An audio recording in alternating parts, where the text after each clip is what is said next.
Hello everyone and welcome to Mentor Plus. इस video में हम लोग बात करेंगे सेमी गवर्नमेंट सीट्स के लिए। इसे सेमी गवर्नमेंट भी बोलते हैं और सेमी प्राइवेट भी बोलते हैं, दोनों का मीनिंग एक ही है।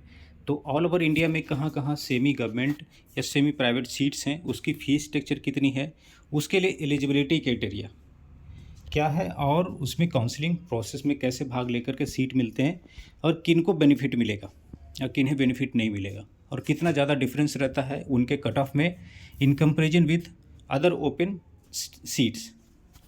तो इस चैनल को जरूर सब्सक्राइब कर लें और वीडियो के डिस्क्रिप्शन में एक टेलीग्राम का ग्रुप का लिंक होगा, उसको ज़रूर ज्वाइन करके रख लें। उसमें आपको अपडेट्स आते रहेंगे और बहुत ही यूजफुल रहेगा। जो पेड सर्विस लेना चाहते हैं इस नंबर पे आप मैसेज कर दें, व्हाट्सएप मैसेज कर दें, आपको जवाब जाएगा।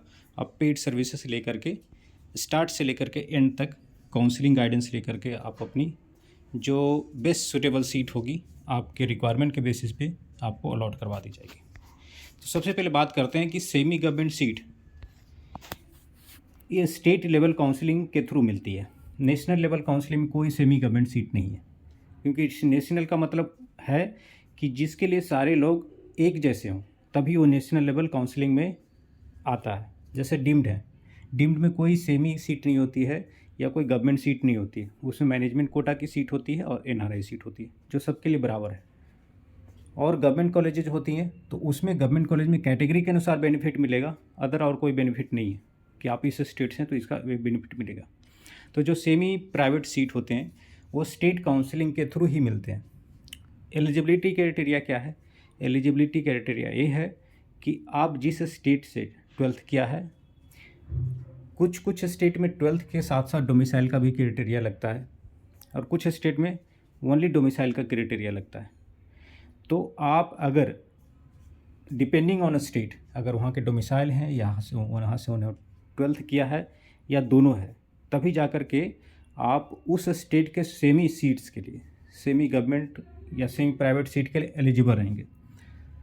ऐसा नहीं कि आपका किसी स्टेट से कोई मतलब ही नहीं है। जैसे आंध्र प्रदेश में सेमी गवर्नमेंट सीट्स होती है, लेकिन आप आंध्र प्रदेश से या ना तो 12th किया है ना तो वहाँ के रहने वाले हैं, तो आपको उस सीट के लिए कोई बेनिफिट नहीं मिलेगा। तो आपके अपने स्टेट में ही बेनिफिट मिलता है, और अपना स्टेट दो हो सकता है, एक जहाँ के डोमिसाइल हैं और एक जहाँ से आपने 12th किया है। तो ये दो क्राइटेरिया हैं कि आपको स्टेट के बेसिस पे पता चलेगा कि किस स्टेट का क्या क्राइटेरिया। जैसे कर्नाटका की बात करें तो कर्नाटका में 4 तरह के कोटा हैं, तो स्टेट कोटा को ही सेमी गवर्नमेंट बोलते हैं।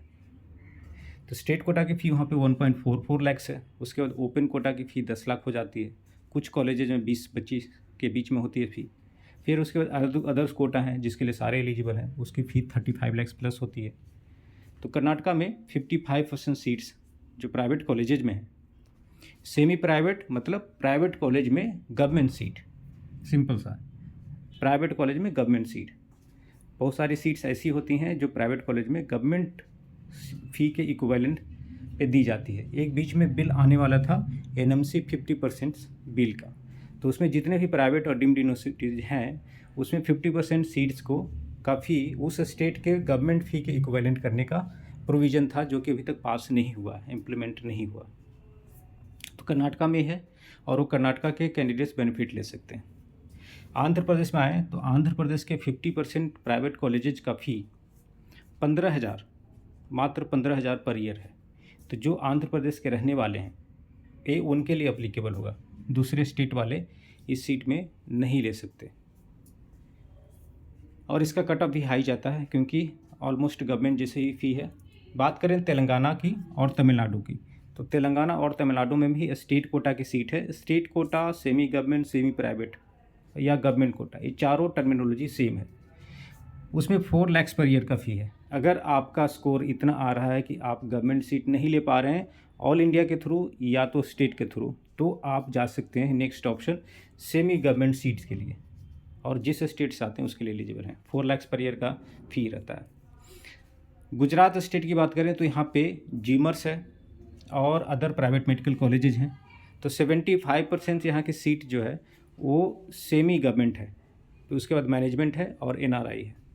तो जीमर्स में फ़ी अराउंड आपको 9 लाख के आसपास पड़ती है। उसके बाद जो अदर प्राइवेट मेडिकल कॉलेजेस हैं उसमें सेमी काफ़ी है, 10 प्लस 13, 14, 15, 18 तक भी फी जाता है। उसके अनुसार से उसका कट ऑफ वेरी करता है।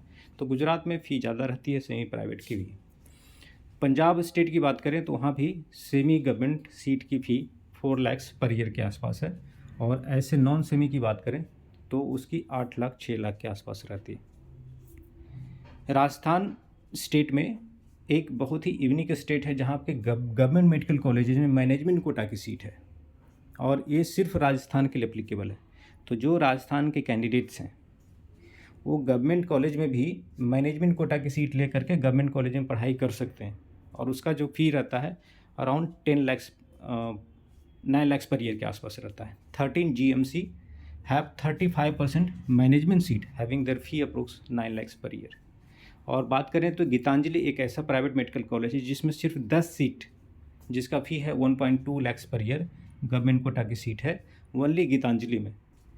तो प्राइवेट में सिर्फ गीतांजलि में गवर्नमेंट कोटा की feet government semi government seat है, और सारे government medical college management seat है जिसका 9 लाख फी है। तो ये सारे वो ऑप्शन होते हैं जहाँ पे आप स्लिप कर जाते हैं गवर्नमेंट कॉलेज लेने से, तो ये ऑप्शन आपके काम आएंगे और आपके स्टेट के अनुसार से पता चलेगा। हरियाणा की बात करें तो वहाँ पे एक मेडिकल कॉलेज है महाराजा अग्रसेन अग्रोहा में, जिसका फ़ी 1.8 लाख पर ईयर है, और बाकी कॉलेजेज जैसे आदेश, अल्फला, वर्ल्ड, SGT, ये सब में सेमी गवर्नमेंट की सीट अवेलेबल नहीं है। उत्तर प्रदेश और बिहार की बात करें तो यहाँ पे कोई सेमी गवर्नमेंट सीट नहीं है। 100% सीट्स प्राइवेट कॉलेजेज की ओपन होती है। आप उस स्टेट से आएँ तो भी प्राइवेट कॉलेज में कोई बेनिफिट नहीं है, उस स्टेट के बाहर से आएँ तो भी आपको कोई नुकसान नहीं है, सबके लिए बराबर है ऑल ओवर इंडिया। तो एक तरह से डिम्ड का कॉन्सेप्ट हो गया कि आप किसी स्टेट से आएँ, आपको मिलने की प्रोबेबिलिटी उस स्टेट में उतनी रहेगी, कोई स्टेट का रिजर्वेशन या कोटा नहीं एप्लीकेबल होता है।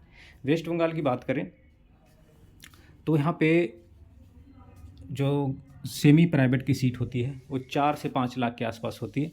उसके बाद फ़ी 9 लाख सेमी सेमेस्टर पर सेमेस्टर लगता है, तो 18 लाख के आसपास हो जाती है। तो यहाँ पे गवर्नमेंट कोटा की फ़ी काफ़ी कम है, इसके लिए वेस्ट बंगाल के कैंडिडेट जा सकते हैं अगर उनको गवर्नमेंट सीट नहीं मिलती है तो। उड़ीसा की बात करें तो उड़ीसा में हाईटेक मेडिकल कॉलेज एक प्राइवेट मेडिकल कॉलेज है जहाँ पे 8 लाख की फ़ी है सेमी गवर्नमेंट कोटा की, और यहाँ पे आप उड़ीसा स्टेट के काउंसलिंग के थ्रू सीट ले सकते हैं।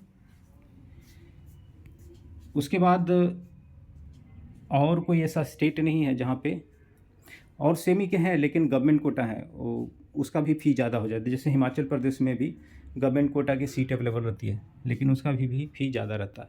और गवर्नमेंट सीट अगर गवर्नमेंट कॉलेजेज की बात करें तो 2 ऑप्शन है, एक तो ऑल इंडिया कोटा के थ्रू जिसमें हर एक गवर्नमेंट कॉलेज के 15% सीट्स आ जाते हैं, और अदर ऑप्शन है जिस स्टेट से आप बिलोंग करते हैं उस स्टेट की काउंसलिंग के थ्रू 85% रिमेनिंग सीट्स की काउंसलिंग के थ्रू आप वहाँ के गवर्नमेंट कॉलेज ले सकते हैं। गवर्नमेंट कॉलेज अगर नहीं ले पाए तो सेमी प्राइवेट के लिए टारगेट कीजिए। अगर सेमी प्राइवेट के लिए एलिजिबल नहीं है, आप अपने स्टेट में वैसा कोई कोटा है ही नहीं, तो फिर आप ओपन स्टेट के लिए टारगेट करें जहाँ पे लो बजट की फ़ी, इसका मैं सेपरेट वीडियो बना चुका हूँ।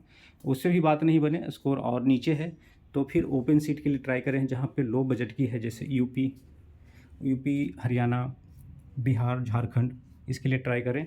अगर बजट का प्रॉब्लम नहीं है, अगर स्कोर बहुत ही ज़्यादा लो है तो डीम्ड के लिए ट्राई करें। तो इस तरह से आप काउंसलिंग को स्ट्रेटेजाइज करके मल्टीपल ऑप्शन ले करके चलेंगे तो आपको बेस्ट पॉसिबल सीट मिलेगी। इस वीडियो में इतना ही, मिलते हैं एक और अलग वीडियो में, तब तक के लिए धन्यवाद।